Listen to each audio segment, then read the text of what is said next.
Hey kids, it's Oldman shouting at clouds, and now with others too. Chatting about the CFL is what they're going to do. Some have no contacts and others have no clues. Everyone will tell us all their quirky football views. Hear what Oldman and others know. It's the CFL Outsiders show. Hey GT, what are we going to do this week? Same thing we do every week, old man. Take over the CFL. Hey kids, welcome back to another episode of the CFL Outsiders. I remain, as always, your 100% impartial, completely unbiased, and rather impatient co-host, Old Man Shouting at Clouds. Joining me as usual this week is MJ. Hey everyone, I'm overtired from baseball. I'm hopped up on cold meds, so I will do my best. I'm sorry if I cough, but I'm happy to be here to talk football. Oh, good.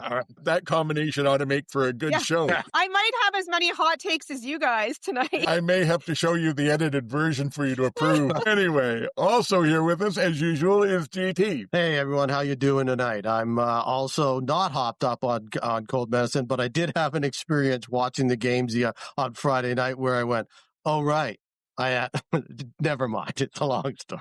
But I did have one of those "oh right" moments. Yes. Well, let's get started right off. You were doing the Casey Printers jersey auction there, GT. Any updates for that? Absolutely. As we talked about last week, we had moved the final deadline to the final whistle of the final game of the season, Saturday evening. And some point late in the week, we had a last-minute bid that came in at a number that was exciting, very exciting. And I'm proud to announce that after a season-long battle in the trenches and on the field, front and back, offense and defense, special teams involved. Both of the MJs did their best, put themselves ahead of themselves, and played for the team and came out with a winning bid. So both of the MJs are going to share this jersey. I understand. I'll let MJ talk about it. And between all the things that we've done this year, I'm proud to announce that CFL Outsiders will be donating over $300 to the CFL fans fight cancer, and we will be making that official in the next week or so at the very most. So thank you very much to everyone that took part. We appreciate it very much. So MJ, I understand you're sharing it, or is that the plan? Well, it's like those Olympic high jumpers who just couldn't. They kept jumping off and kept pace with each other, and then finally they just decided to share the gold medal, and that's what my sister and I have decided to do. So we will be sharing. We will have joint custody of the jersey, and we'll most likely need a written agreement to avoid any confusion. I am not doing any arbitration cases. Okay, no arbitration cases for me. Yes, your job is done when the jersey gets mailed. Yeah. Speaking of which, you'll have to get that out to MJ sometime. She can wear it for the Grey Cup show. Absolutely. Oh, yeah. All righty. So a few things to talk about this week. There's a little bit of news, and then there were, kind of some games.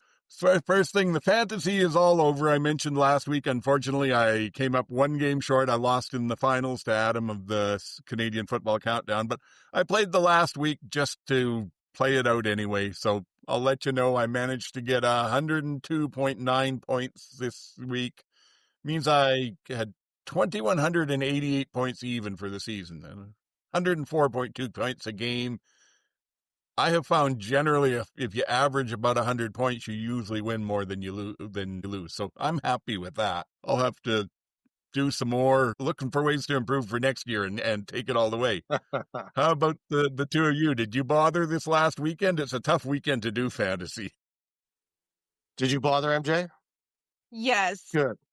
Sadly, I did bother. Let me paint a picture for you. I met my sisters up for the weekend, and we are at a book convention. And all of a sudden, I'm just going to check my phone quickly. And I realized that Davis Alexander is not playing. Oh, no. It is 1:30 p.m. and the game started at 1. Oh. Anyway, I ended up with 62.3. Oh, yeah, that's, I thought you were at a bookie convention and you were doing fantasy. That would have been pretty good. Well, no, not those kind of books. That might have helped me out. I actually did okay. I was 103.9, so it sounds like a radio station, but that's what it was. I had Bo as my captain, which was okay. Hamilton's defense, which was okay. My Butler, which was very meh. But then I had Dubois because I figured if Ottawa was going to do anything, maybe he would get a touchdown from the 1 yard line type of thing, which got me 0 points. And then my receivers weren't good. I had Lawler beat, like I think a lot of people did, thinking they were going to try to get Lawler the touchdowns. Instead, they decided it was Tim White's night. So Lawler wasn't great. I had Rhymes, which was not bad, but not great. But I had Eberhardt at the end as my flex. And Eberhardt got me 20. Eberhardt got me 26 points. So yeah, I ended up with 103. That was the saving grace. Otherwise, it would not have been good. Yeah, our teams were almost the same in a lot of ways. I also went with Bo and with the Hamilton defense, and I teamed Bo up with Lawler, and then I added Keandre Smith in with him, and went for I think I put Mills in running back, and I forget who else I had in there. But as I started bouncing it around and looking for things to juggle in that, I decided that maybe I'd cut back somewhere else and up Keandre Smith to Tim White, which turned out to be a smart move with the 2 touchdowns. Yeah. So that's what got me the points that were there. But it's always a bit of a crapshoot, and especially the last weekend, because as you discovered, you don't know. You can pick somebody great and they get in no plays or one play. Well, you fly close to the sun. Yeah. Things happen. It happens. Yeah. That's it. A question for fantasy that I don't know and why you can't do it. Why can't you pick a second quarterback as your flex? I have no idea other than they just don't. It doesn't show up. For some reason, you're not allowed to pick a second quarterback as your flex. And if you could afford it, I don't see why you couldn't. Like especially a guy like Tommy Stevens, that would be a great flex. Or Jeremiah Mazzoli. Maybe that may be something. Yeah. I've never seen that though. For some reason, they limit it to what some people call the skill position players, which I think is a little bit ridiculous. But to the ones that actually carry the ball around. It's kind of fun to have a special teams player on there as well, right? Like a kicker or something. There are some leagues that do give points for kickers. The other thing that, frankly, that I think that they should maybe look at doing is giving points to an offensive line, and it would be based on sort of your sacks and your running total for the game. And I think in various fantasy things that I've listened to, I've heard that the offensive line would be the absolute hardest to give points for, and so that's the reason that they don't. But I have also heard in other places that there's a possible major upgrade and difference in fantasy coming next year, so that it's going to be a completely different kind of game. Apparently, I don't know what the differences are because I don't play and watch the NFL, but I understand again it's going to be more like NFL fantasy, is what I've heard. Wonderful. So, I don't know how that works, but that's what I've heard. Maybe I won't dedicate too much time to thinking about it in the off season and wait and see what they give to us. Couple other news items, just really almost rapid fire things for most of these. Bob Dice, to no one's surprise, was terminated as the coach of the RedBlacks, which I guess isn't the worst thing in the world. He gets another year's pay at least. Not much news that I've seen around that, other than a lot of speculation on who they're getting in there for a coach. Doesn't seem to be anything concrete. I've heard Henry Burris's name kicked around. I've heard some speculation that they may try and steal Dinwiddie out of Hamilton. Hamilton. Or not out of Hamilton, out of Toronto. Sorry, I'm getting ahead of myself. Hamilton was the next one. They may try to steal Dinwiddie out of Toronto, or they may go see if they can get Orlando Steinhauer out of Hamilton to give up the president thing and become a coach again. The only other serious one I've heard kicked around is Mark Mueller, the OC for the Riders. But I've also heard people on other podcasts say they've talked to him, and he says he's going to be very picky when he makes the move. He wants to make sure he's going to a team where he feels like he's got success. And Ottawa right now might not be that. Yeah, there's a bunch of things there that I think need to be unpacked very quickly. And we don't want to spend all night on it. But first of all, they fired Dice, but they haven't fired the rest of the staff, as far as I know. So they have to do that. Burke said the head coach making the coach's decision, but most position coaches are on year-to-year contracts. So it's almost like he's leaving the new head coach to make the decisions on who he wants to keep. And at the same time, leaving those guys in limbo so they have to quit if they want to look for another job before January or whenever they get to hiring a coach. I don't think that's a good move. I think they should have just cleaned house, period, and been done with it. Secondly, I've heard that Rick Campbell's still in the running, and I think that would be a bad move. I think they need to just clean house, period. I spoke with my brother in Ottawa today, and I mentioned Noel Thorpe again, as we talked about a couple of weeks ago, and he immediately went, "Oh, no way. Oseg is still mad at him from when he walked and did them the dirty a few years ago, when he tried to go after the Edmonton job when he was their DC. And tried to cut his contract. So I guess there's really deep bad blood there. So that probably isn't going to happen. I think O'Shea's in play. If the Bombers get beat up this weekend, they may finally say enough of each other. And I think O'Shea's probably more in play than say Dinwiddie. And Orlando Steinauer would be a horrible choice, in my opinion. A horrible choice.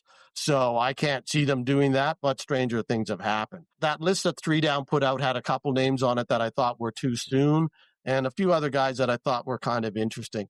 I think personally it's going to be either Mueller or Monson out of Hamilton, Brett Monson, who came over as the DC this year. I think Mueller is probably the guy because he can be head coach and OC. I think it's too early for him, but I think he's probably going to be the guy. So that's if my he's opinion. interested. So a few things here. This is the worst kept secret. Like, everyone knew that was coming. Yeah. Why Sean Burke did not clean house when he announced this? Tommy Condell's name should have been in the same sentence. Yeah.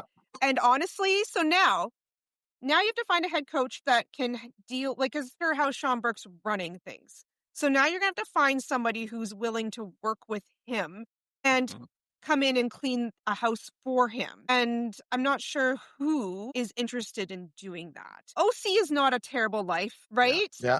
A head coach, it can be a terrible life, especially if your GM is going to hang you out to dry. So it'll be interesting to see who they can lure up to Ottawa. Yeah, and the other factor is Burke only has 1 year left on his contract. So a coach that's going in there doesn't know if Burke's going to survive next year. And then if Burke hires him and the new GM comes in, you're tied to Burke, not to the new GM. And that usually means that you're not going to last long either. Yep. Saskatchewan and Craig Dickinson, right? It's going to be very interesting. This is a make or break hire for Sean Burke as well. So it's got to be the right guy. I'm wearing my Henry Burris jersey, and it just because because Hank would be interesting if nothing else, coming in to save yet another franchise. Yes, save that franchise once before. He can do it again. So, my only concern with Hank and with some of the other names, including Monson, and frankly Mueller, is that they don't have the experience at the head coach position. Yeah. The way that things have gone in Ottawa, I don't think you can take a chance on somebody who's doesn't look like they're at least gold standard without the fans revolting on it. And they did, again, you were mentioning 3 Down. They were one of the ones that were talking about this, and they mentioned that if they go with Steinhauser, Tommy Condell and him are very close friends. Yeah, that's so a maybe horrible you keep Condell in that. Yeah, that's that's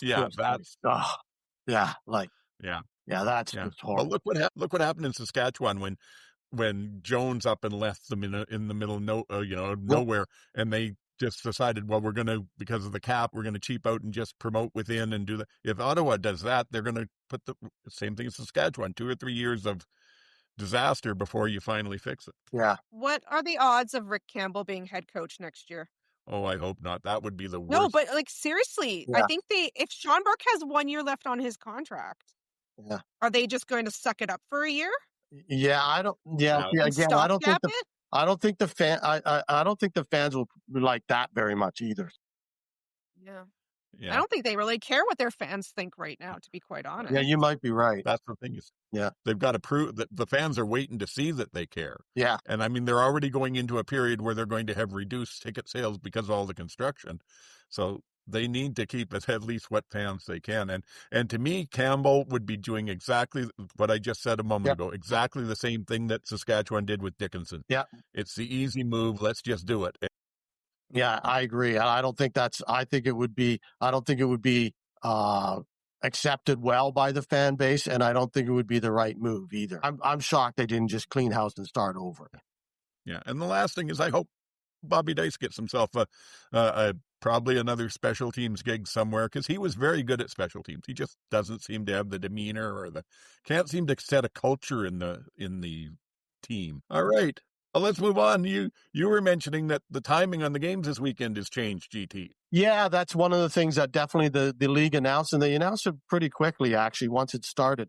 They've moved both games up 1 hour this weekend, and everyone should be aware of that. You know, if you haven't been listening to somewhere else, we were glad to let you know that you got to be in front of your televisions an hour earlier this weekend than what it says on the original schedule because of Game 7 in the World Series. If it happens, they don't want to interfere with it. But they've also said that they're not moving it if there is no Game 7. This is now cut and dry. So even if the World Series only goes 5 or 6, they are not moving it back to the original time. So please be aware of it, that they have moved the games up 1 hour, both games. So I think there's still going to be some overlap between the end of the second game and the beginning of the World Series, but I'm not 100% sure on the timing of the World Series. So I believe they're now 2:00 and 6:00 rather than 3:00 and 7:00, if I remember correctly. Yeah, that makes sense, because out here they're early. In Alberta there, MJ, you're going to be able to start the pregame show at 10 in the morning and probably watch sports till midnight.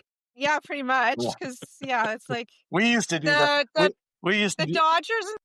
That was one of the things. That was one of the things I loved about living in Alberta was we'd crack the keg at 9:30 in the morning, and we get to pick it up the night before, crack it at 9:30, and sit in the basement until midnight and finish it off. It was great. I'm gonna my eyeballs are gonna be burning. The Dodgers and Blue Jays are playing. Well, that game starts at 8 p.m. Eastern. There you go. So that would make sense if they can stagger. So this, the CFL really has no choice, right? This makes you look like a team player. Yeah. You're all behind Canada's team. But B, the Blue Jays games are the viewership's between 6.6 and 8.3 million a game right now. That's impressive. Yeah. So that's a lot of people watching. So you can't compete with that. No. And you're not going to. So, and then, you just let's go Blue Jays. Yeah. There'll be a Game 7. The Jays are winning right now. It'll be back to being tied, and it'll be there'll be a Game 7. Yeah, still doesn't mean it goes for 7 games. Yeah. Jays could take it in 6. Yeah, that's right. True. Yes.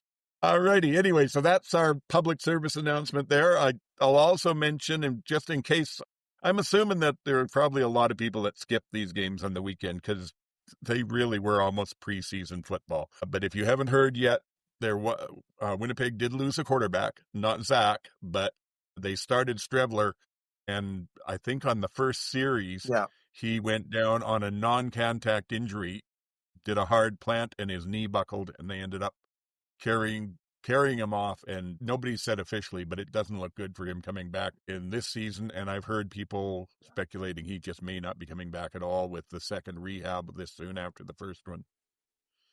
Any thoughts?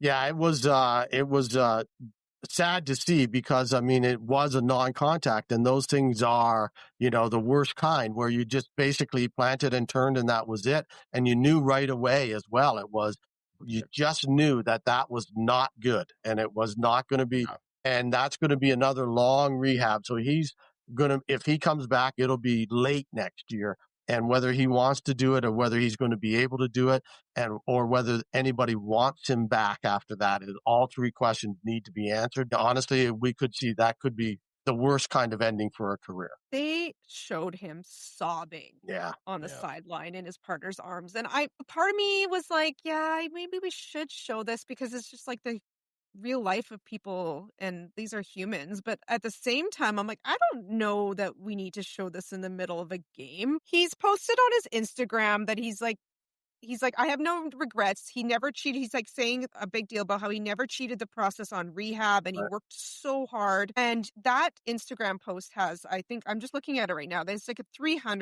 over 300 comments, and a lot of those comments are from fellow players around the league. And based on these comments, this guy is very highly and well respected in the CFL. And I think that's a huge loss for football in general if he's not playing. He's definitely a character, and he's good, but he's one of those people that he's not quite good enough at a quarterback to be a quarterback. He's not quite consistent enough at a running back to be a running back. He can play receiver. He's one of those Swiss Army knives that can do everything, but he stays on the in my opinion, he stays on the team because he can do all those different things. He doesn't have quite the talent in any of the specific areas to make it go for him. And I will say on what you said, GT, about it being obvious, when they showed the replay, I could see where the knee buckled. Yeah. But in real time, I saw him make the cut, and then a DB came in and knocked him down, and that was that's weird. I've never seen a DB take down Strevler on the first hit. And he stayed down, and once we saw it, I saw why. But that was the part that made me question it right off the bat. It was just so bizarre. Yeah, and I think one of the other things that he is, as you talked about, where he does everything, a little bit, just enough of everything to be able to maintain a position. He's also, from everything that we've read or heard, a tremendous locker room guy. So add that to everything else, and he's the kind of guy you want on your team. I think that's a large portion of it. The other thing that may affect this is apparently it's the same knee he just had to rehab last year. Yeah. I wish him well. I hope that he can play again if he wants to, and if not, that he's able to move on and do what he wants with his life, hopefully involved with football somehow. Yeah. I hope he's coaching here. If he can't play, I hope he's coaching, because I think that's the type of guy you'd want on your coaching staff. I could definitely see him as a position coach, because he does bring just so much energy. And if you can get a coach that does that, that's amazing. But we were going to move on because, MJ, you were mentioning that Ed Hervey decided to endear himself to his players again. He's from Sean Burke to Ed Hervey. Here we go. This man, okay. Let me tell you, and then we'll talk about it. Ed Hervey says players are replaceable. This is a 3 Down Nation article, and he was talking about Niles Morgan, Nick Anderson, Joel DeBlanco, and Brock Mogensen, and saying that he doesn't know if all 4 of them are going to be back because they're all replaceable because, quote unquote, I've told our guys this. I look at linebackers like you can replace them. I've always felt this way, and it's nothing personal. Yeah. As I said, he's a piece of work. Do you want to play for him? Yeah, I was going to say, good luck signing any backers in free agency if you want to. But no, this is a serious question. Yeah. When is enough with this guy? Like, they had that huge beef with Eugene Lewis. This isn't the first time he's called out linebackers or O-line guys in Edmonton before. Like, did it with his last tenure there. And I'm not quite sure why Chris Morris and co. have decided that this kind of behavior is acceptable. Saying these kinds of things to the press are acceptable in the same week. Although maybe this is just on brand for the Elks now, because in the same week, I was going to talk about this in the game, but I'll talk about it now, that Mark Killam said that he wants Cody to play next year, and that basically Trey's going to be gone. Yeah. And Cody's like, well, I don't know if I'm going to play. I have to talk to my family. I don't know. And then they're like, no, this is what's happening. Yeah. So we don't need you guys.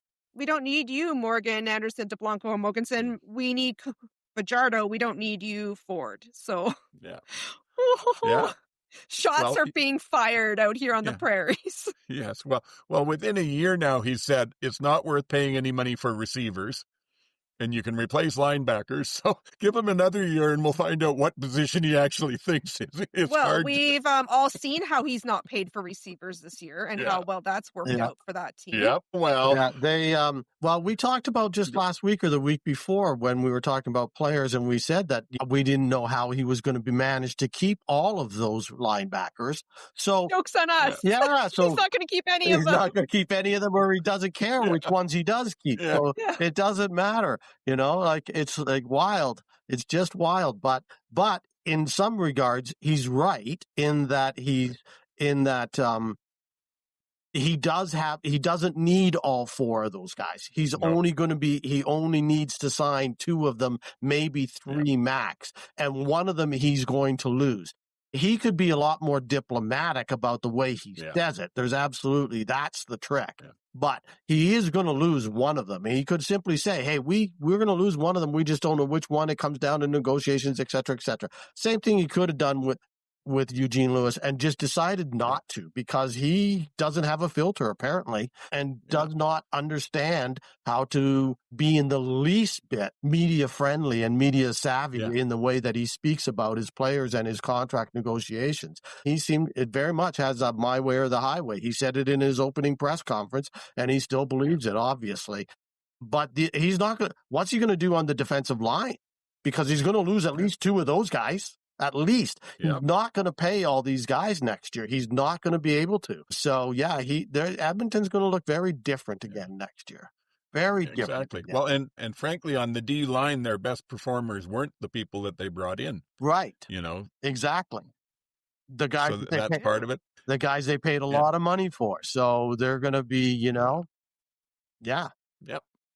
Yeah, and like you said about the linebackers, he could easily have said, these four guys all played exceptional this year.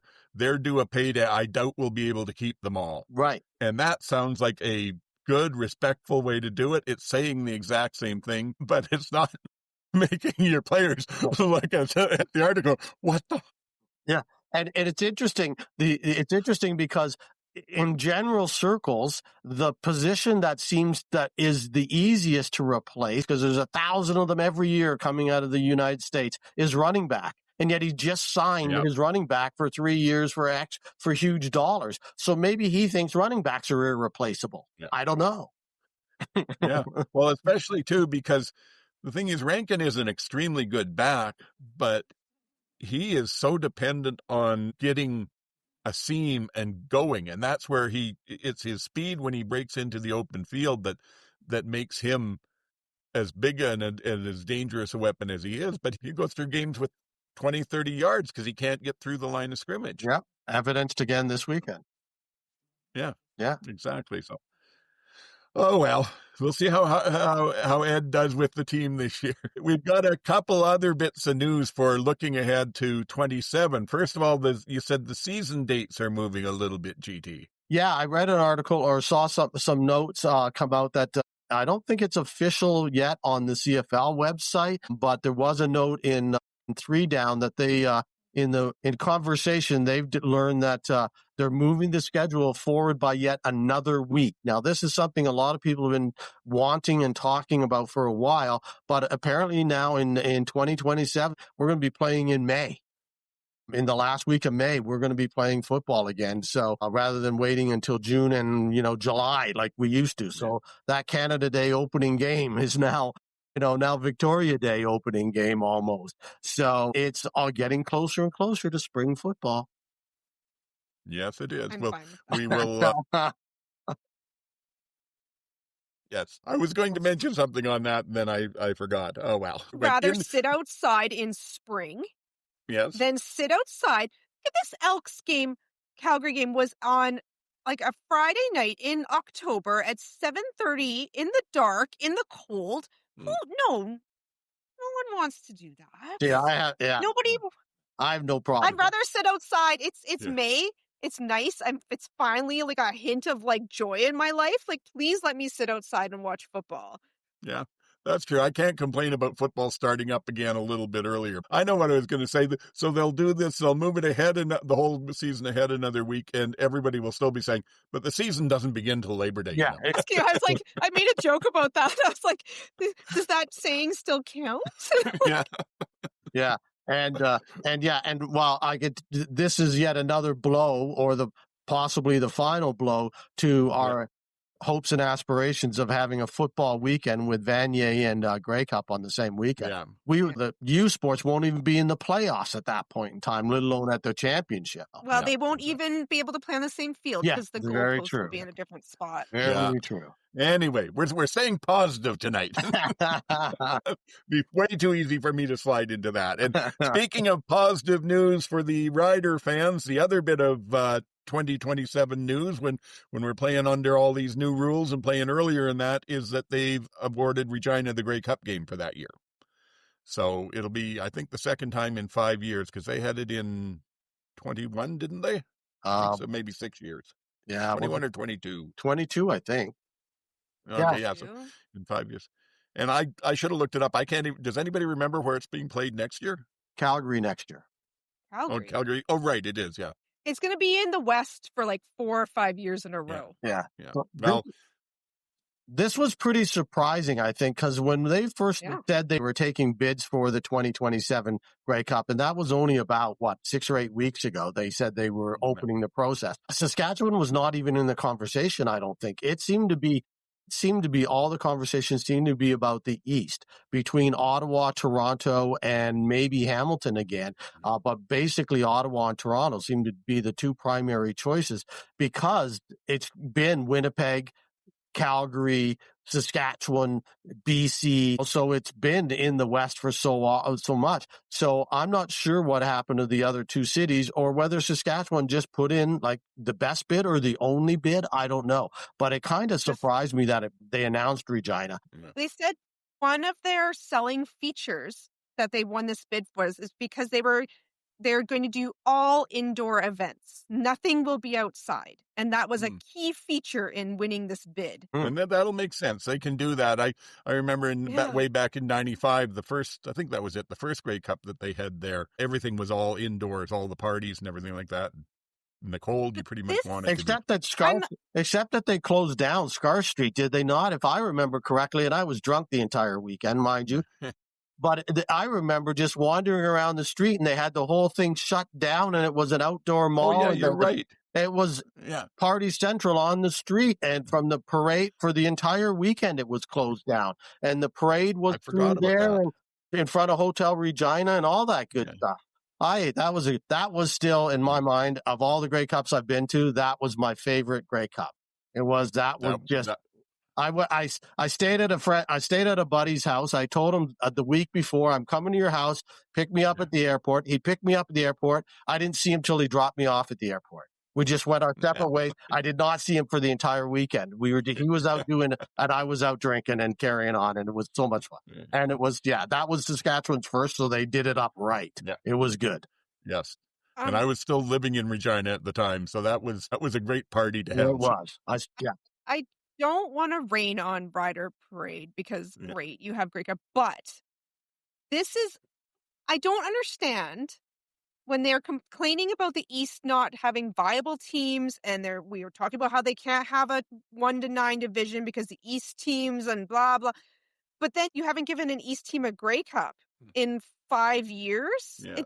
It makes sense to me. And everyone's like, well, because like Ottawa doesn't have seating and Toronto won't sell any tickets. And I'm like, okay, but that's not really the case. And why can't I get told all the time that they can't have Grey Cup at Percival Stadium, but I don't see why you can't. Yeah. I don't see why you can't. You can't. Why can't you just though? Because Percival, I understand, because there is no room to do expansion and do extra seats. And it is maximum 25-ish. And that's just not enough. It's just not enough. You need 35 minimum, 40 is preferable. If you can jam 50 in one of the biggest stadiums like Edmonton, Toronto, or Vancouver, it works. But you need that many to make it pay. Well, what if you did Percival Stadium with a street party watch party on the outside where you have like beer gardens and you sell tickets for it. Like No, as if Montreal can't throw a good party. well, they can, but I don't think that would sell. I think, to me, Montreal's got to wait until they get the big O renos Yeah. done, because Right. it's But, cheaper like, to reno it than to tear it down. Hamilton could be hosting this Grey Cup. The league doesn't award these anymore. The cities bid on them. So if Hamilton didn't Yeah. bid and Ottawa or Toronto or Montreal didn't bid for one reason or another, whatever they made their choices not to bid, then that's not the league's issue. So, and I agree with your point, MJ. I totally understand it. And I think it's really valid that you should have it in the East on more often than once every 5 years. It should be, it used to be when the league awarded it, it was once in the East, once in the West, back and forth, back and forth, back and forth. Very rarely did it go to one of the two conferences 2 years in a row. But now that they've gone to the bidding process, then that's the way it works. And if Ottawa's tearing down half their stadium, that's their problem. They can't bid on it. If Toronto's decided for one reason or another that they don't want to do it, then that's their issue. But and I don't know why Hamilton, and maybe Hamilton just thought they wouldn't get it because they were in it recently as well. They're not having an indoor festival. Yeah. Yes. They have been in it recently, and like you said, GT, they're going to have half a stadium in Ottawa until I'm thinking we see Ottawa bidding for it in 28, and then probably Edmonton in Ottawa and Edmonton 28 and 29. I imagine will be what we'll see. They don't have a stadium, so they couldn't do it. Purcell and Molson, it really is too small. I don't know with BMO. You would know better than me, GT, if they could expand that or not. Even if they can, MLSE is completely up to their ears in World Cup for the next year. They're not going to want to be planning a festival. So it really only left Hamilton to bid. But there's two things about Toronto that would have made it attractive. I'm not sure why they didn't. Number one is they've already expanded BMO for the World Cup, so it's already there. It was easily and relatively inexpensively done last time when they had the last Grey Cup there. And so it can be 35 to 40,000 without even in a blink of an eye. It'll be 35, almost 40,000 for the World Cup next year. They could just leave it there till the following year if they had wanted to. Secondly, and I don't know what they've done inside, but if I was Rogers, I'd simply convert the Rogers Center for the Grey Cup game and have it indoors there. And you can put 45 inside in Toronto downtown. Now, I don't know how much that would mess with the new field that they've designed for the Blue Jays once they threw the Argos out. And they did. That's the term. I don't think the field dimension although maybe now that the field dimensions will be smaller, you might be able to fit the field in there. So I'm surprised that Rogers and MLSE didn't go that route. The problem with Regina has always been talked about is the lack of hotel rooms. There's just not enough hotel rooms in that size of city to accommodate the number of people that come in for the game. And so you end up with people renting their RVs and renting their apartments, et cetera, et cetera. So, and maybe that's... Well, look what happened in Regina this year when there was a music festival and the Stampeders had to stay an extra night and there was no rooms for them. Yeah, exactly. No, although I will say this, moving the season ahead a week in 27 should really make that a lot better, because part of the reason they run into so much trouble with the Grey Cup is it always matches up the same weekend as the winter exhibition, the winter fair in Regina. And that takes up all the rooms pretty much on its own. Right. So by going ahead a week, they may move out of that and have more space. Yeah. But then I don't know. Then there's also, I don't understand. They told Calgary they would never get another Grey Cup without a new stadium, and they have Grey Cup next year. Yeah. So who knows what's happening in the bidding process? Yes. Remember, CFL equals chaos. Don't try to... Exactly. Logic need not be applied here. All righty. So that's that. We got two last bits. Before we move on, only because we're talking about Grey Cup in 2027, I was going through looking for some music to play the other day when I was just, doing something and I needed music in the background. Yeah. So I was looking around, and look what I found. Oh, look at what you have. Ah, you have such great memorabilia, I gotta say. The Black Eyed Peas. So the Black Eyed Peas official 2005 Grey Cup After Party Mix CD, sponsored by Best Buy, and it's a combination of a whole bunch of different stuff. It's got the Grey Cup logo, it's got the CFL logo of the time. It's all there. It's indoor. It's logos on the inside. It's pretty good. It's pretty good. It is, yeah. You know and what? I thought they did a good Grey Cup. I thought I thought the Peas put on one of the better shows for the Grey Cup. Yeah. Machine Gun Kelly didn't even post that he was playing Grey Cup on his Instagram, and then here's the Black Eyed Peas with their Grey Cup After Party CD. Yeah. And one of the things that a lot of people don't know or remember, one or the other, depending on how you look at it, is that one of the members of Black Eyed Peas, I'm trying to think, it's Will.i.am. His cousin was actually a member of the Ottawa Renegades. So he had a CFL connection personally as well as, so that's another little tidbit about that band. So, anyways, I thought it was cute, and I thought I had to show it off. That's nice audible. I like that. So we'll go back to the game plan though, because we have something tangentially attached to the CFL in football. That's some Mike Morreale news. You were saying, MJ.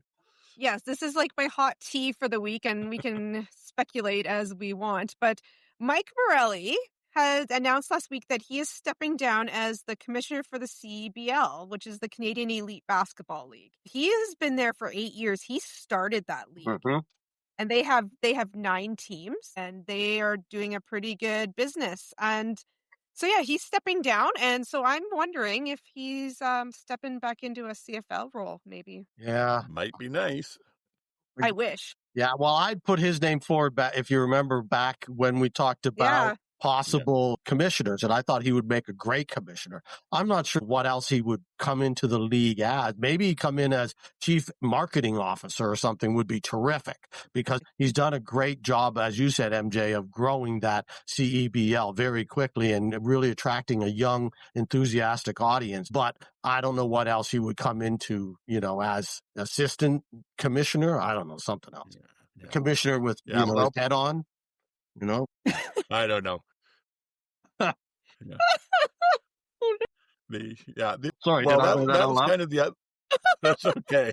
That's okay. No, the other thing with it for me is, frankly, I don't know him as a person. I just know what I've seen from him in public and his reputation and that. But I don't know that he would fit in with this group that's got the CFL running right now. I get the feeling he's a slightly more transparent and open communicator than what we're seeing from the CFL by any means. Oh, for sure. Maybe when the new rules crash and burn and they suddenly realize they have to backtrack in a hurry, Mike will finally get his chance to be a commissioner in the CSL. Oh boy! Alrighty, they've announced the team nominees for I think it is 5 awards in the league. So don't want to take too long on this. I'm just going to run through each of the awards, what the 9 nominees are, and then we'll have a quick talk or not. If anybody feels like there's anybody in the list that was missed, that there should be a different nominee for the team, we can talk about that. Or if you feel like predicting divisional winners or even who's going to win in the end. So you'll have to pay attention as I read them off here. We're starting with the outstanding rookie, which I'm going west to east on here. So BC, Robert Carter Jr., Edmonton, Shailene Garnes. I think that's how you pronounce the first name. Anyway, Garnes, who was the safety there with them. Calgary, Chris Fortin. Saskatchewan, Peyton Collins. Winnipeg, Trey Val. Hamilton, Devin Verisuk. Toronto, Derek Sluka. Hey, I even learned to pronounce his name by the end of the season. Ottawa, Keelan White. And Montreal, Travis Teese. So any thoughts on who's going to be the rookie of the year, or is there anybody that should have been in there that didn't get mentioned? Well, I think it's going to come down in the West. It's interesting. Both Saskatchewan and Calgary nominated offensive linemen. I thought, I think it's going to come down in the West to either Robert Carter Jr. or Vavel. But I believe it's going to end up being Robert Carter Jr.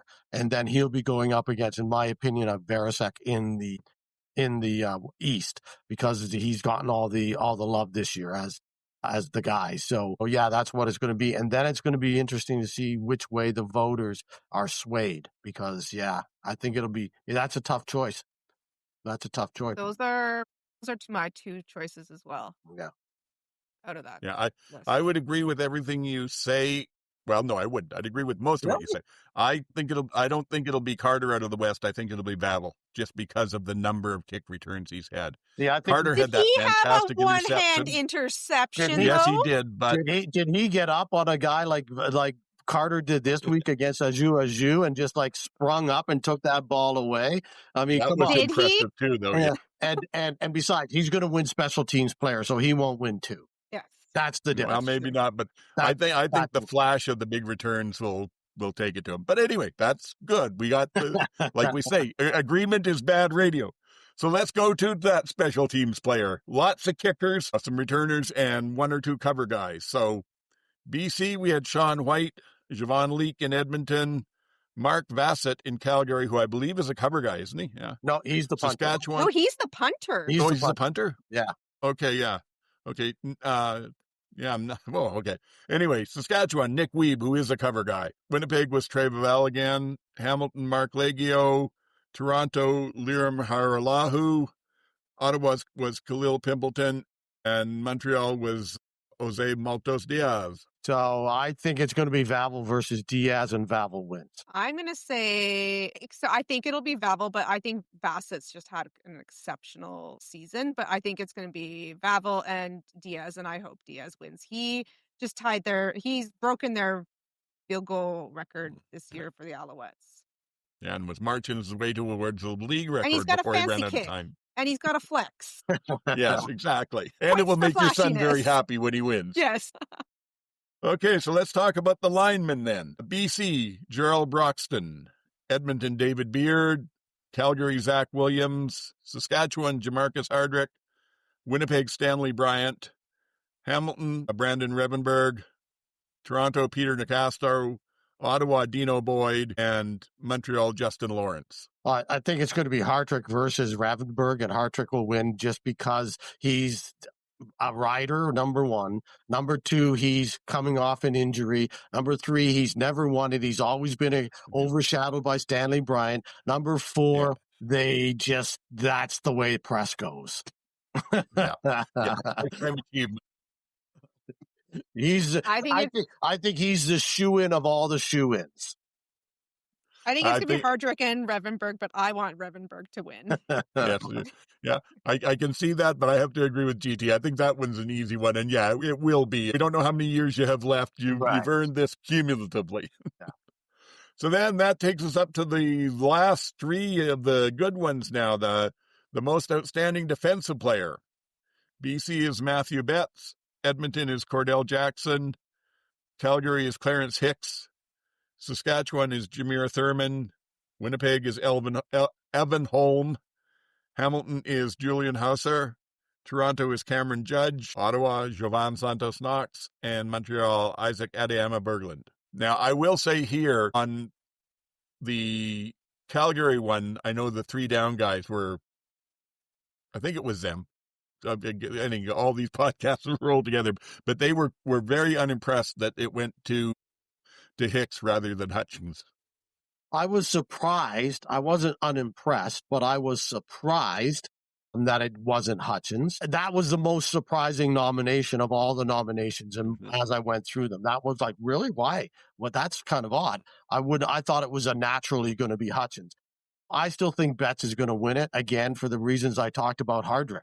Number one, he's recognizable. Number two, it's recency bias. Number three, he's put up all these gaudy numbers. And number four, he's Canadian. And I think he's going to be the West nominee, because none of the other guys, I don't think, can outlast all those things in his favor. And then in the East, it'll be Berglund for the same reason. And I think Betts wins it again, because at some point in time, I find that these voters don't watch that much football. and they just vote for the name they recognize. It's like going to vote for your alderman. You don't know who any of these people are. You just vote for the guy that's either the incumbent or the name you recognize the most. Any thoughts, MJ? Well, Matthew Betts will be the West, but Hauser has more sacks than Berglund this year. I agree. I think he's outplayed him, so he should be, but I think you're right. I don't think he will be. Yeah. And see, to me, Hauser would be Hauser would be my comeback player of the year if there was an award, which I think there should be. Yeah. And see, if I was voting on it, I would say that there's probably over half this list I'd put above Matthew Betts. And that's only because he's had a half of a great season. Yeah. He has had the best second half of a season that we've seen in a long time, but he didn't do anything in the first half. Whereas there's a lot of other guys on this list that aren't making the flash sacks necessarily, but have been solid, consistent, very good players all the way through. I'd have trouble picking out any of the linebackers that I don't think should be below Betts, because all of the ones that they have for linebackers on here have been relatively healthy through most of the season, have played well. But I agree with you. He'll get it because he's Canadian. People won't think about the first half of the season. They'll think about, oh, look at how he's torn up the last 6 games. Yeah. Recency. Yeah. Okay. So not a lot of, at least we think we know what the reporters are going to do. We're all in agreement on that. So 2 to go. The Canadian one. Guess who out of BC? Yeah. Kid Cannon. Do you need to read they the changed rest his of the name list? from Kid Canada to Kid Cannon, apparently, or something. I don't know. But anyway, yeah, Nathan Rourke for BC. Joel DeBlanco in Edmonton. Calgary is Jalen Philpott. Saskatchewan is AJ Allen. Winnipeg is Brady Oliveira. Hamilton is Mark Leggio. Toronto is Kevin Meitel. Ottawa is Daniel Adamaboye. And Montreal is, again, Isaac Adiyama Berglund, which I think is ridiculous. If nothing else, you should have both Philpotts competing in the Canadian award. I think the Philpotts they both have been injured this year. Yeah, I was a little surprised that this was the Canadian nominee out of Calgary as well. I don't know who else it would have been, but I was surprised that Philpott was the guy again. And I think that's people that are just picking a name, that they're not. Writers that aren't following the league and aren't following the Stampeders really closely didn't know who the other players were that were Canadian on the list. So went, oh, Philpott, that's a recognizable name, Yeah. Yeah.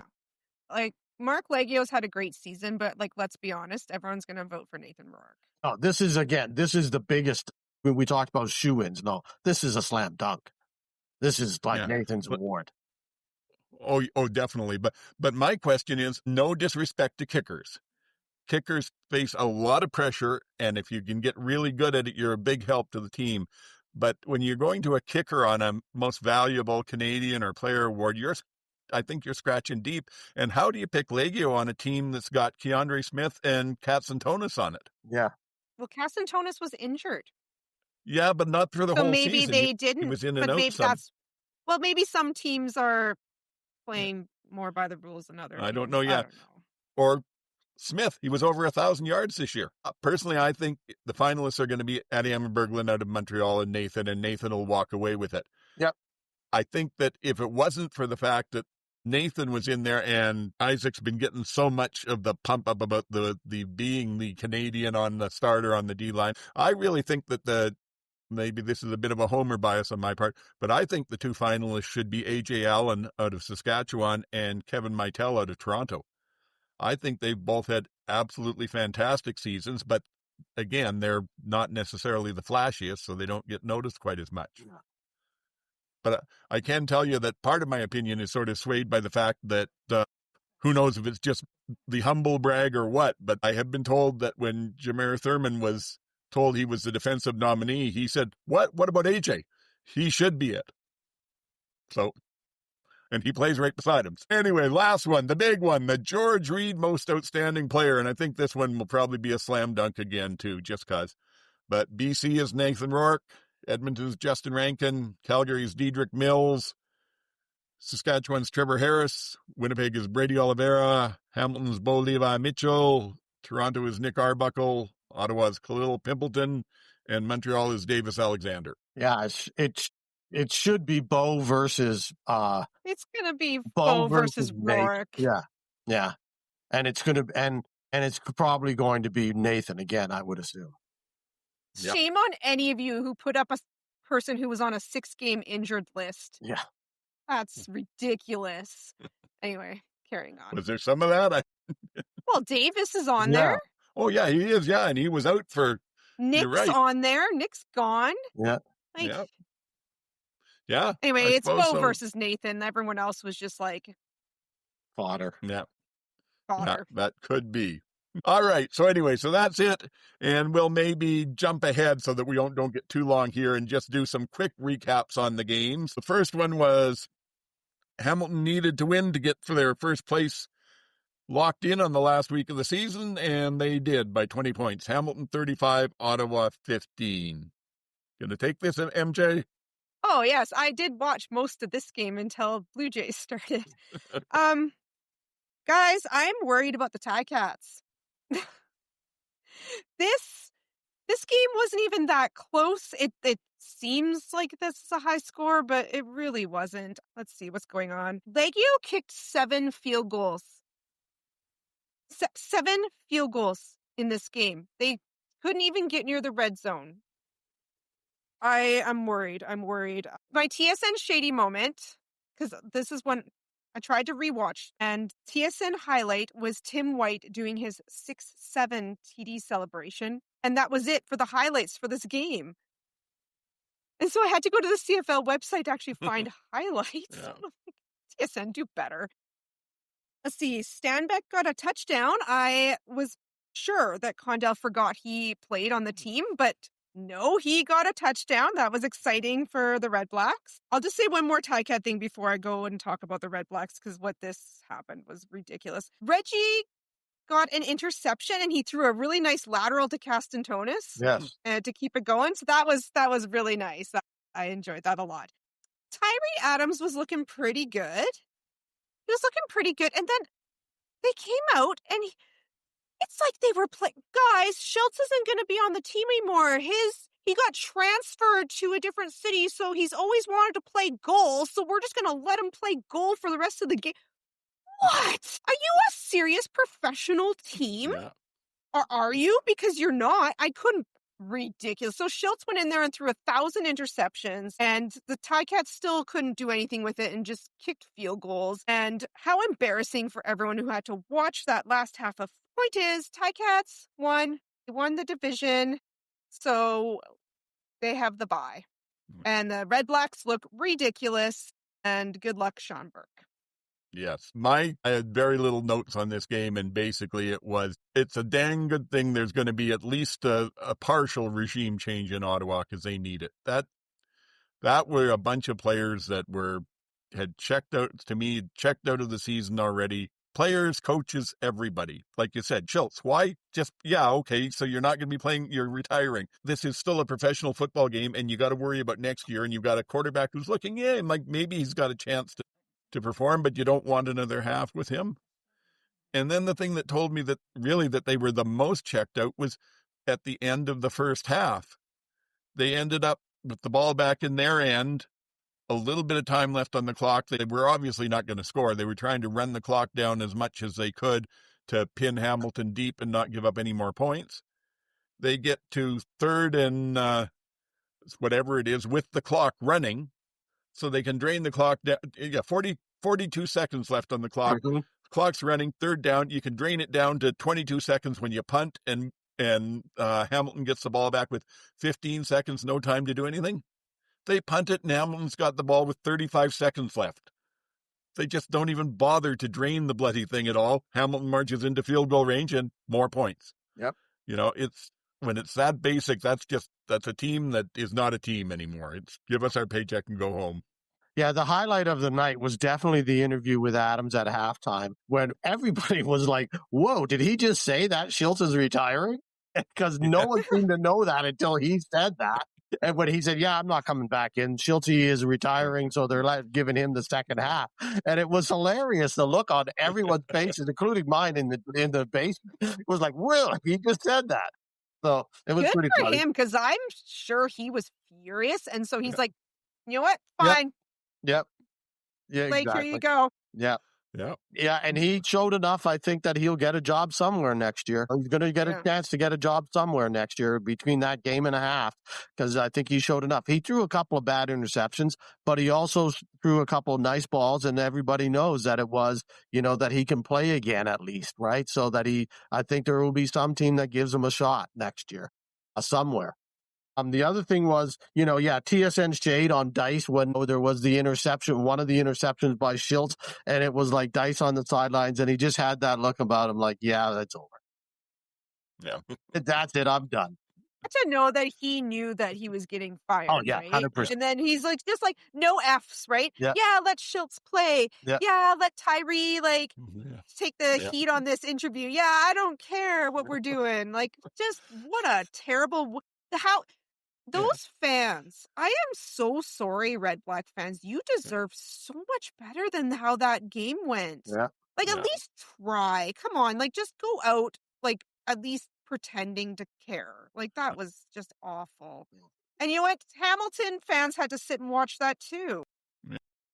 Like, the stuff with Schultz, I was waiting for it to be, Jacob Ruby always wanted to play running back. Let's give him a few series there. Bob Dice's dog is going to suit up for kick returns. Like, it yes, exactly. Like, The other good thing, I will give one positive review of the game. Late in the game, there was a fumble that was reviewed. And the receiver, and I think it was Hardy, where he rolled over and his foot was down, and they said that his foot was down as he rolled onto the side of his foot, so it wasn't a fumble, so therefore Ottawa got the ball back. And then at the same time, but it took forever to figure it all out. And lost in that, there was some penalty against Hamilton as well, so Ottawa ended up with the ball at the 1 yard line. And then they scored. But then TSN went back and showed why the penalty happened and how it happened. And I thought that was actually really good broadcasting. That it was one of the very few examples, I will say, that I've seen where TSN has done a terrific job of finding a replay, showing and then explaining what that meant to the previous play and why that happened. So I just thought, that was, again, really good broadcasting, and we don't get it often enough. That was Paul LaPolice, right? That was Lapo. That was yes, it was. Yeah. So and that was the play where the player interfered with the ref, right? Right.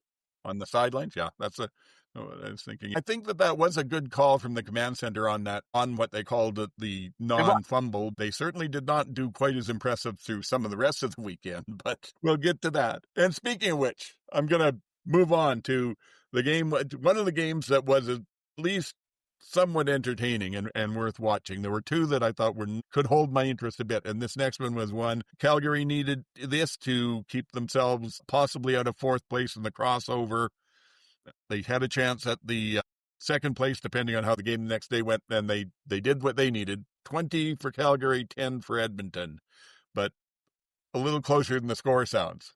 You're going to run us through the basics, GT?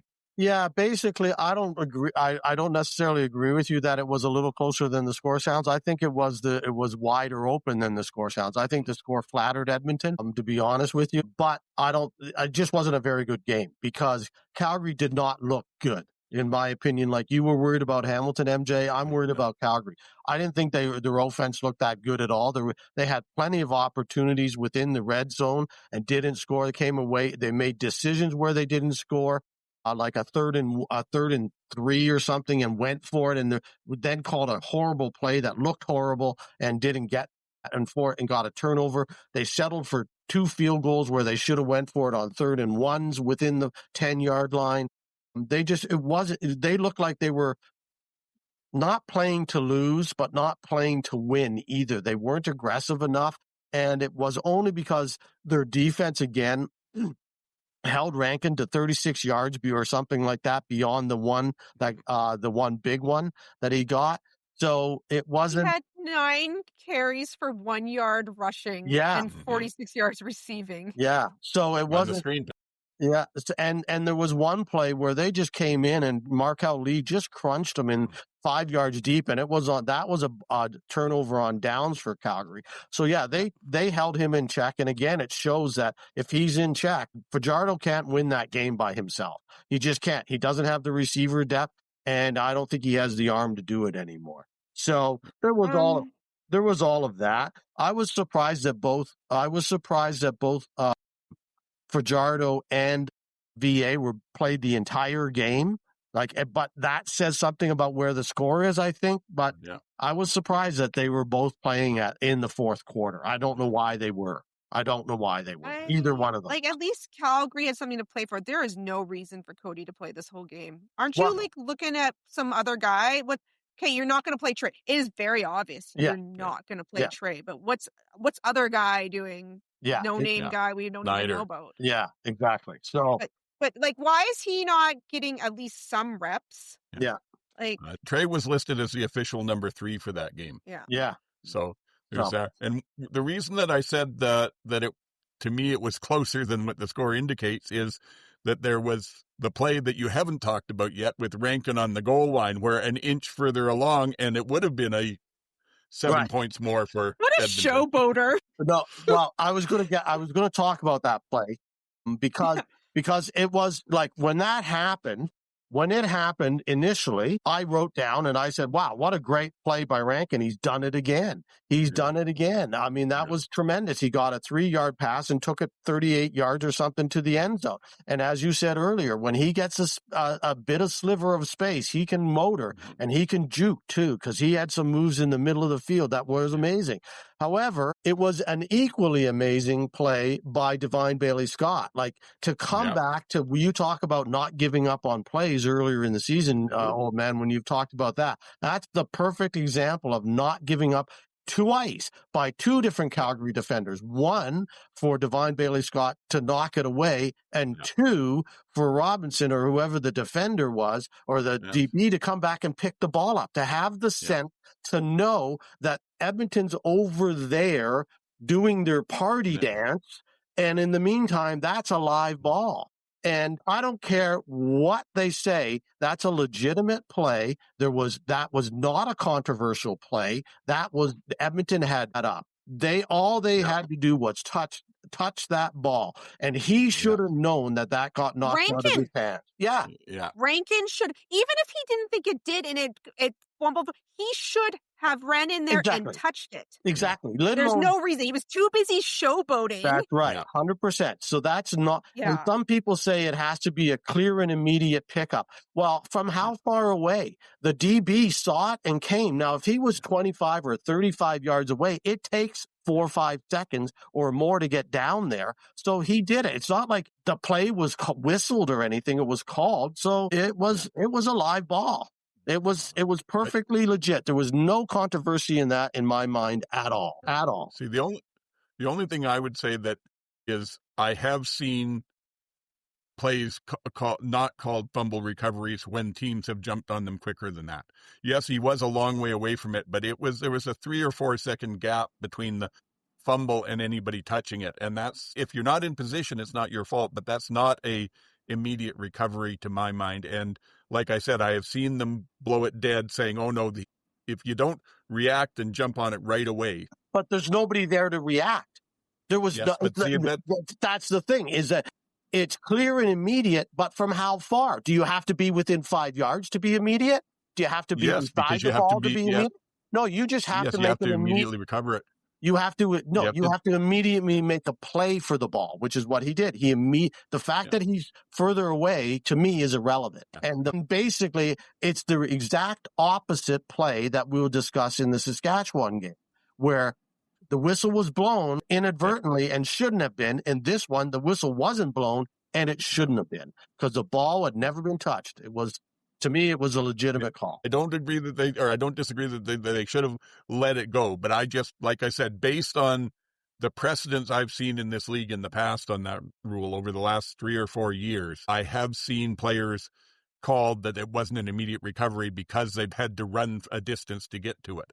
And that was pretty clearly the case in there. So I don't remember any of those, but Precedents don't apply this year. That's also true. Yeah, there's that too. Yeah, and I mean, the thing is, in the end, it depends how you look at it. I think from just how the rules been interpreted, that should have been a dead ball in the end zone with whatever it was, probably Edmonton on the 1 yard line. But if you're looking at actually rewarding the players that are playing well, then yeah, the right call was made because, as you said, Rankin was right there. He started to go towards it and then changed his mind. It wasn't A bunch just of other Edmonton players came and did Right. it, so it was heads up from the Calgary defender to get in there and do it.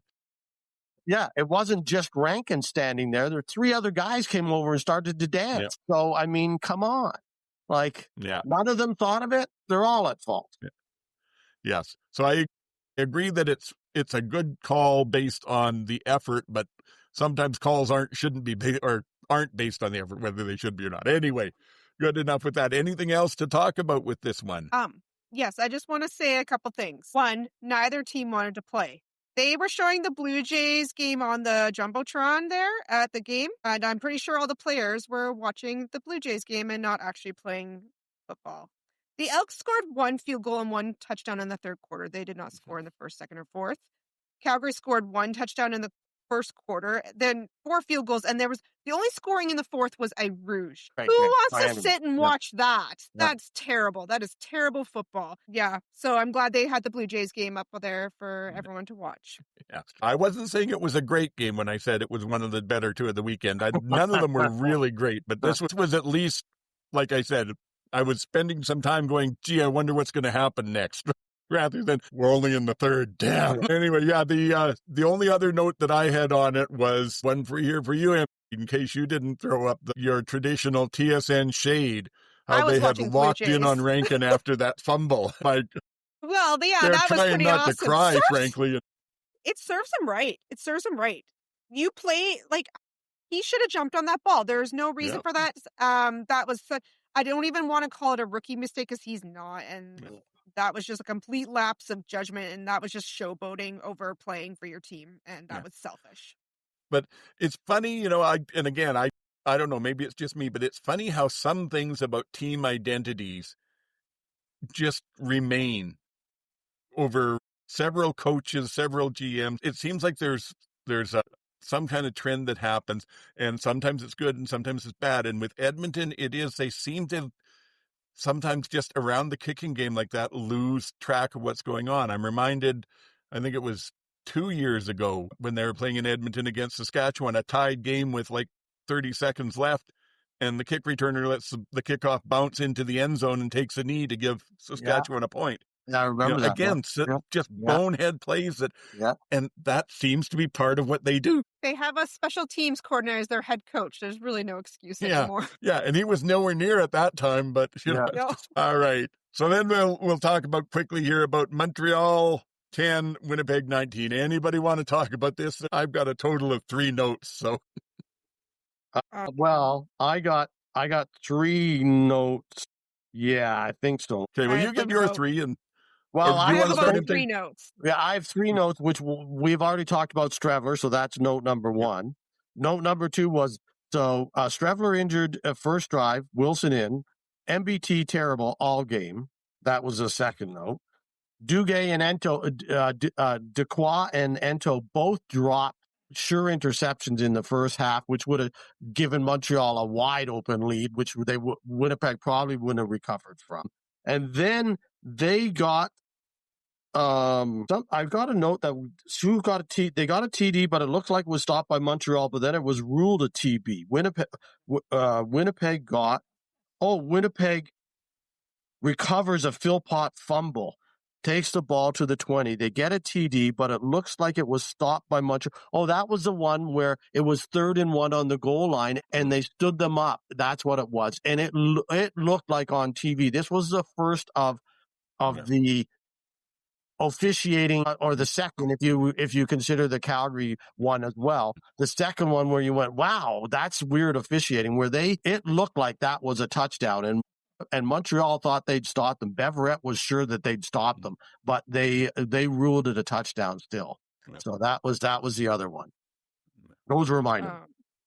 My note is Maltos, which we already said, he got his 58 field goals. So Yep. that's a record. They said after the game that Alexander is a bit nicked up, and so we'll see. And then Scott sounds like he's a bit nicked up, so those are a little bit.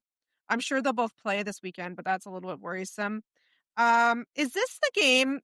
I want to talk about this, and I can't remember what game I was. Is this the game where there was the roughing the kicker call? Which game was that? There was a roughing the kicker call that got called this week, but didn't get called last week, and they were the exact same player. Was that? Oh, yeah, no, that was the Calgary Edmonton game. Okay, so can we just flip back?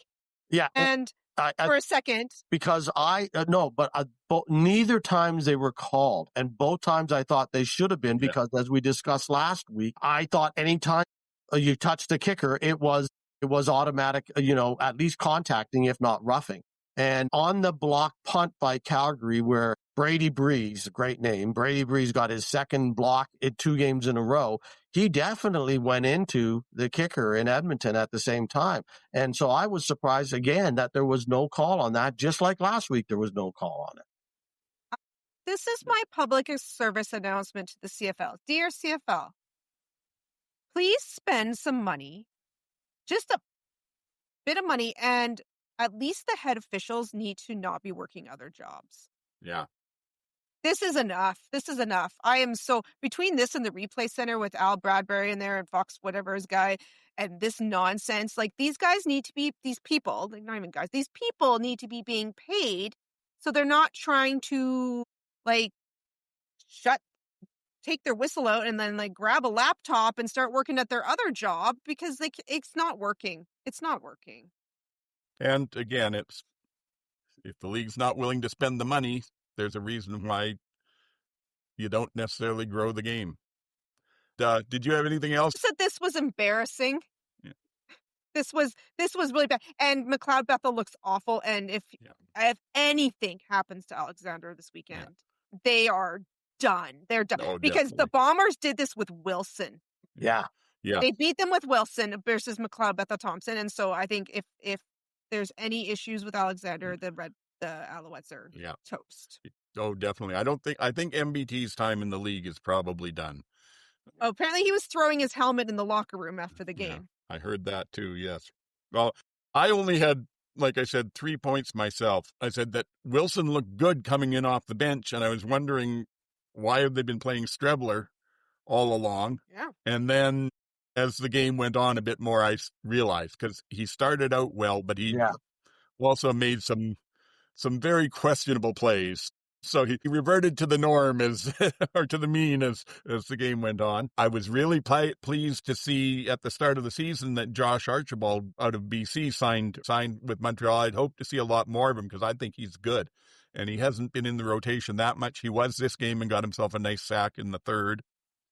And the last one was just for looking for anything to say about the game. I've noticed this, and I've thought about it just about every time I see Montreal play. And that's that Charleston Rambo seems to be a pretty good receiver, and he knows what he's doing out there. But I don't understand how he stands upright. When he's running, it looks to me like a puppet with no strings. There's just legs flinging this way and arms this way, and it's over here, and then it's over there. He looks like it's a controlled fall that he's doing the entire time he's out there. But he gets the catches and the yards. I got nothing else. Shall we talk the last game? Okay, that was BC again. After Calgary won, BC needed to win to get the home playoff game for second place. They came into Saskatchewan and they did win 27-21. And BC pretty much played their starters through the game. Saskatchewan played their starters through the first quarter and a half, and then put the backups in and had a lead at halftime. But with Mayer, they unfortunately, he didn't look the worst in the world, but he did throw an interception, and they left him in for short yardage, and he fumbled and just basically took away their chances to do much more, which is unfortunate. I still feel good as a Rider fan. I think most people do, because the Riders, with as many backups as they could play, Winnipeg needed a walk-off field goal to beat them. And with playing as many backups as they could through at least a half, maybe a little more than that, BC still only was up on them by 5 points. And that was taking away the points that you started mentioning earlier there, GT, the fact that they should have had another touchdown because Absolutely. weird that this happens 2 games in a row. The Edmonton game, as you said, Bailey Scott caught up to him as he was crossing the goal line and punched the ball out just before it crossed the goal line.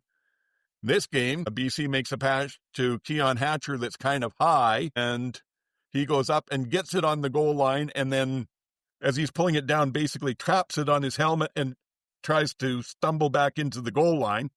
And I think it was Fields comes over the top and slaps the ball out. Gets picked up by Trayvon Campbell, who's fairly fast, and he outruns Nathan for a touchdown. But then we go to review and we find out, no, one of the officials had blown the whistle when he thought that Hatcher was in for the touchdown. So that's how it goes. That's what the rule says. Saskatchewan got the recovery, but on the 3-yard lines where they recovered it, they couldn't advance it. If it had been a meaningful game, it would have bothered me a lot more. I do think that the refs have to try and, on those sorts of things, if there's any doubt, let it go. Or the other thing, again, just because I happened to listen to it last night with the 3 Down Nation, they said if they weren't going to let it go, they should have all been jumping up and down and blowing their whistles and stopping it right then, so that you wouldn't get the touchdown and the fans pissed off that it gets taken away. There was a I can't call it a beautiful play, but there was a very impressive play down towards the Saskatchewan end zone where Rourke was rolling out and was in the grasp and falling down. And he kind of flipped it forward in what looked like a desperation flip, just get it to an empty part of the field. And Hatcher came flying in and got his hands underneath it and caught it for the touchdown, which was quite impressive. Not so much from Rourke, he kept it alive, but the Hatcher catch was great. And I've actually heard in some of the rider circles, I've heard complaints that, well, that ball, the nose of it touched the ground, and maybe it was a touchdown or maybe it wasn't, but the refs owed the Saskatchewan a touchdown, so they shouldn't have called that one. That should have been overruled too, and I don't think you can do it that way. You have to call each play fair as it's supposed to be called, and I didn't have a problem. I can say for myself, I didn't have a problem with that. That looked like a catch to me. It looked like he had control. Yes, the nose of the ball touched the ground, but his hands were on it, and it was tight to his chest. That was his whole body momentum rolling forward like that. Any disagreements? No, that was a legitimate touchdown as far as I was concerned. And the other one was a complete ripoff from the Riders' point of view. That should have been a touchdown for Tevin Campbell. They would have won the game. I'm positive they would have won the game if they had scored at that point. All the momentum they had. BC did not play well again for a team that's fighting for a playoff, not only a playoff position, but a crossover and everything else. I didn't think they looked sharp. I didn't think they looked like they cared that much.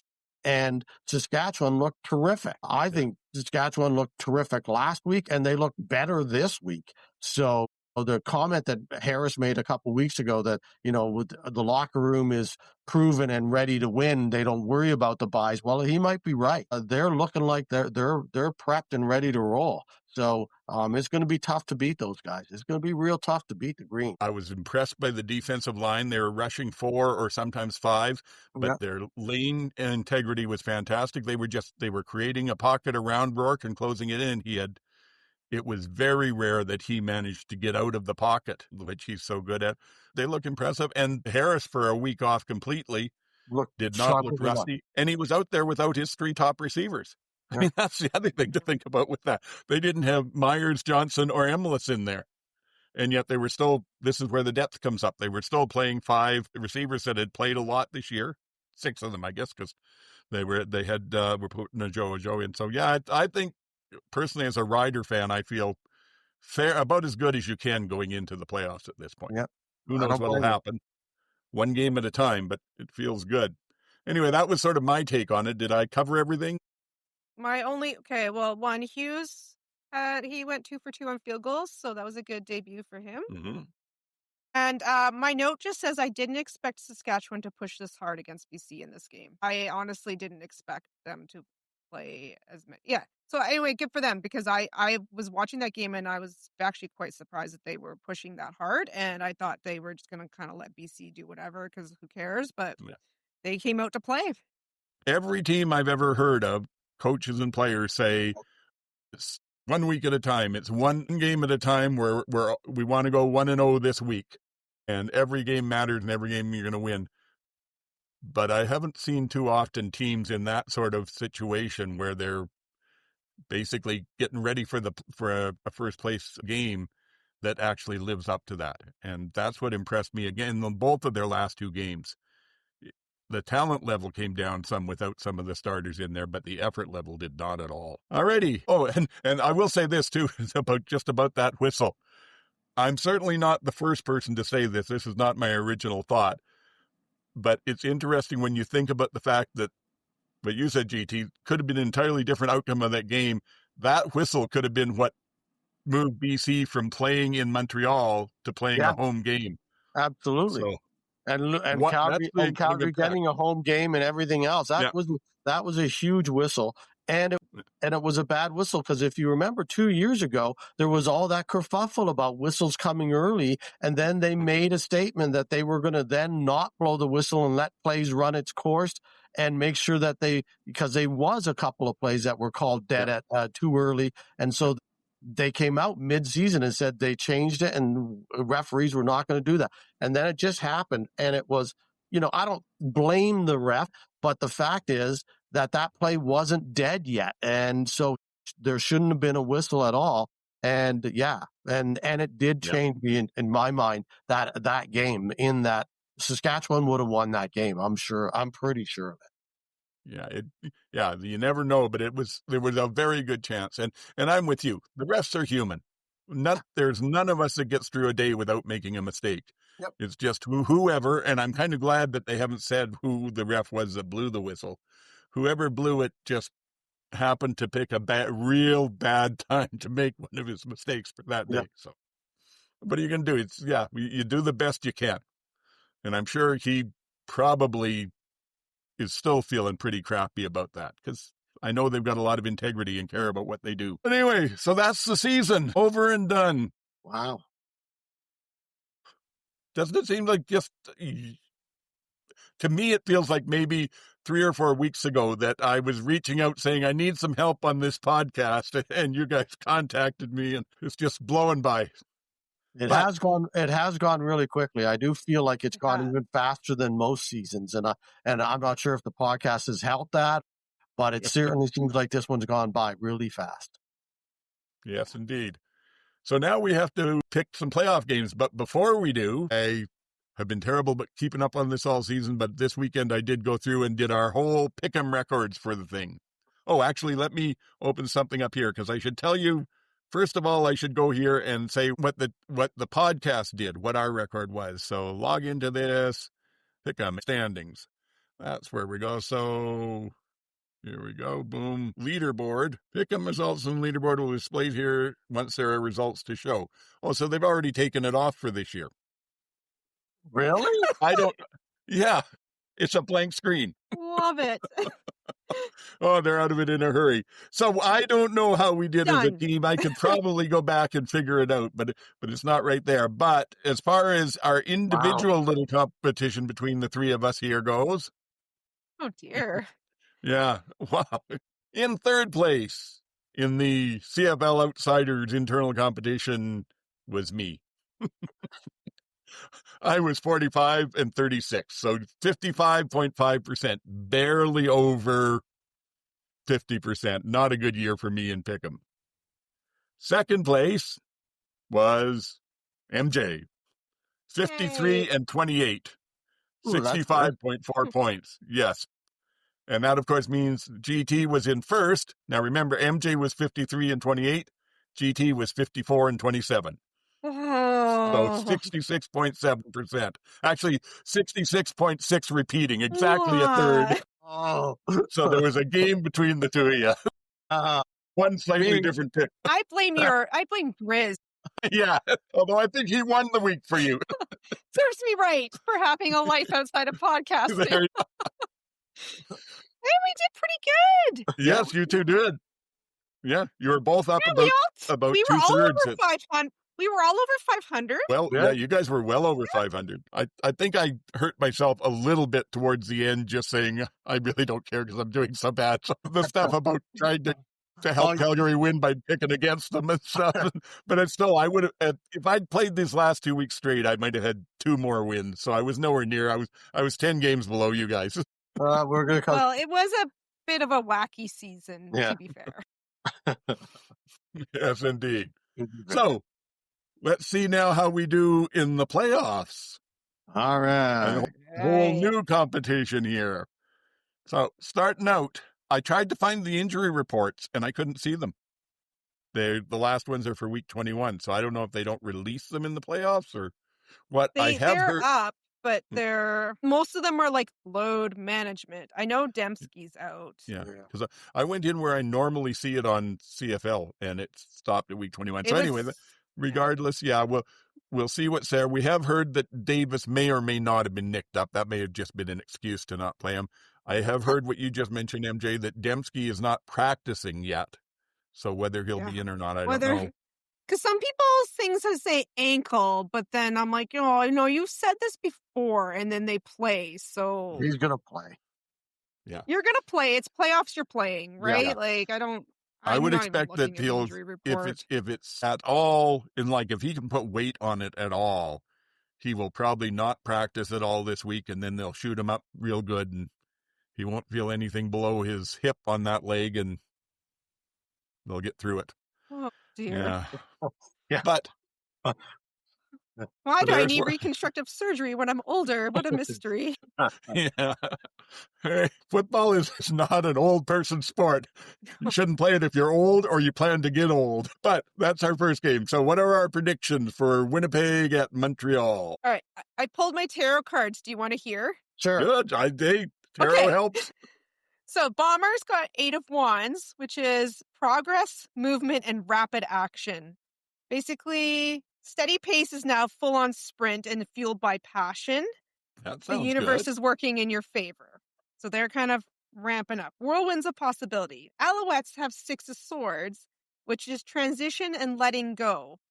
This is braving troubled waters to catch bigger fish in the sea. Opportunities were limited in the past, but there's some new perspective here. Ride the waves is easier to go with the flow than to resist pull. So I think one team's a little more going with the flow than the other. I think there's some... I'm going to have to let you interpret that to me as how that pick goes. So the Bombers, I think that's just like steady. This is the thing. They have experience in playoffs. Zach Collaros can play in playoffs. I don't consider them a crossover team because they have played in the East 21 years. Hey. You want me to go or do you want to go next? No, go ahead. Go ahead. I'm still thinking about it. Okay, yeah. I'm not brave enough to pick the Bombers. I'm not guaranteeing by any means that Montreal will win this because the Bombers are capable at times of putting together a spectacular game and moving on when they shouldn't have. I can think of a few examples of that over the past couple of years. But they won't do it for 3 games in a row. They've shown that they're not capable of that. So they're not going to win the Grey Cup. Do they get past Montreal? Possible, but I think doubtful. I think that Montreal defense is better than the Winnipeg defense. Winnipeg defense is good, but Montreal is better. Davis Alexander is the kind of guy that can get something done against the Montreal or against the Winnipeg defense. I find they tend to be better against quarterbacks that they know are going to be in the pocket and know where they're going to find them. Alexander's not a running quarterback by any means, but he is mobile. He can move around in the pocket and he can roll out if he needs to. And I think that will be the difference there. And I do think that the Montreal defense won't give up a lot to Zach with the weapons he currently has. Although they are saying 8 degrees and raining, so the run game may come into effect. Brady time. I'm going to interpret the tarot. Okay. I love this. I'm having so much fun. So Montreal has the calm, carry-on level kind of tarot card is what I heard. And Winnipeg has the kind of excitement on the up kind of tarot card is what I heard. So I'm going to suggest the other way around. Opposite? Like the Winnipeg's like the possibilities are flowing freely around you, and then the Alouettes are like, you're brave in troubled waters, but you're kind of Right. moving Okay. through. Moving Yeah. through. Okay. So when Montreal's going to score early, they're going to have a lead, maybe 10 points thereabouts. And then Winnipeg's going to storm back. And it's going to be close very close with Montreal in a bit of a panic as Winnipeg comes down to try to tie the game. But they're going to pull it out in the end. So I think it's going to be Right. Montreal. Okay. That's how I interpret the card. I love it. MJ I and I are just both so well. The Bombers just do weird things. They just I don't know how they do it. furiously making notes so we can put the right Yeah. things down in the stuff. I really do want to pick the Alouettes, but I don't know, man. No. There's the Bombers do. I don't. Like I said, We'll they're see. a hard one to pick because I could Yeah. easily see this being. I could see Montreal coming out of this 35-3, or I could see it being a 18-7 game. Yeah. Either Yeah. way, it's just weather will have a lot to play with it. Alexander, he doesn't seem to have shown any nerves at all yet so far. Will the playoffs make a difference for that? I don't know. Yeah. So then we've got only one other one to talk about, and that's Calgary at BC, the Western semifinal. Your team, GT, you get the first pick. This is a tough one. I think BC's been playing much better recently overall, but I think Calgary's also played pretty well until this weekend where I don't think either team played well. So I think, I think BC's going to win. I do think BC's going to win. As much as I'd like to see Vernon get his comeback against BC after the 2 losses earlier in the year, I think it's going to be a high scoring game. I think this could be a shootout, and I think it's going to be a much more exciting game than the first one. I think the first one's going to be a bit of a drag it down knuckle buster. I think this one's going to be dry, as you said, and indoors and perfect weather. And I think it's going to be both guys flinging the ball around. And I think it's going to be a high scoring game, but I think BC just has a bit more to win this. Okay. MJ? Okay, so the Stamps have the 4 of Wands, which is backbone and foundation and trying to be centered and stable. And the big thing here was embracing mistakes. Don't let them rattle you. And I think that is the key for Yeah, VA. that really is, yeah. He gets rattled. So if he can stay grounded, they will be okay. But I'm not convinced. The Lions have the 9 of Swords reversed, and this is mindfulness, conscious choices, and thought patterns. So this is Nathan. Through your experiences, you've come to realize that everything will ultimately be okay, and your anxieties will arise, but you'll have the tools to deal with it. Like letting go of the need to control situations is giving you the freedom to let go and be as you are. You're prepared. So I will take the Lions. Yeah. And to me, like I said in there, those tarot cards describe the quarterbacks, basically. Yeah. VA's got to be able to keep it calm enough and not get overwhelmed if he makes a mistake here or there. And Nathan's strong point is that he knows the football, he knows the offense. He's a very cerebral sort of guy with it. And VA got rattled last time he was there. Yeah. That's the part that worries me the most is VA is when he's on, he's really on, but it seems like he can get rattled. And when you add together the chances of it being a meaningful playoff game after a team that missed the playoffs last year, so there's pressure there, and he's going back into the team where he had to play against a team he had all the trouble with. I'm not saying he can't do it. I really hope he can, but this seems like the kind of game where his emotions might have the potential to get away from him, and when that happens, it's not so good. Yeah, I'm hoping that he had those 2 games already. That the first one and then more particularly the second one that he's had. Okay, I'm over that now. I just have to play. I don't know that he will, but I think he will. But even then, as I said, I just think BC has a little bit more. Maybe the trainer needs to sprinkle just a little bit of Valium in his Gatorade, Yeah. Take it down a notch. Yes. And I have to say, again, as I've been outing myself as the more of the Rider fan on here, this is part of the reason why I'm not really that as upset as I could have been about that inadvertent whistle, because to tell you the truth, I think that Saskatchewan matches up much better against BC than they do against Calgary. So if BC comes out of this with a win, which they're probably favored to do in their hometown, that gives Saskatchewan a team they match up well within the final. Even with the way that Calgary's been up and down a bit, they just absolutely owned the Riders both games. And if they get past BC, I do not like to think about what could happen in that final, especially because that'll be back outdoors where Mills running is going to come into effect a lot. Yeah. Okay. Anything Who are else you picking? to say? Oh, who am I picking? I'm picking BC. I thought I said that. Okay. Yeah. Sorry. She did.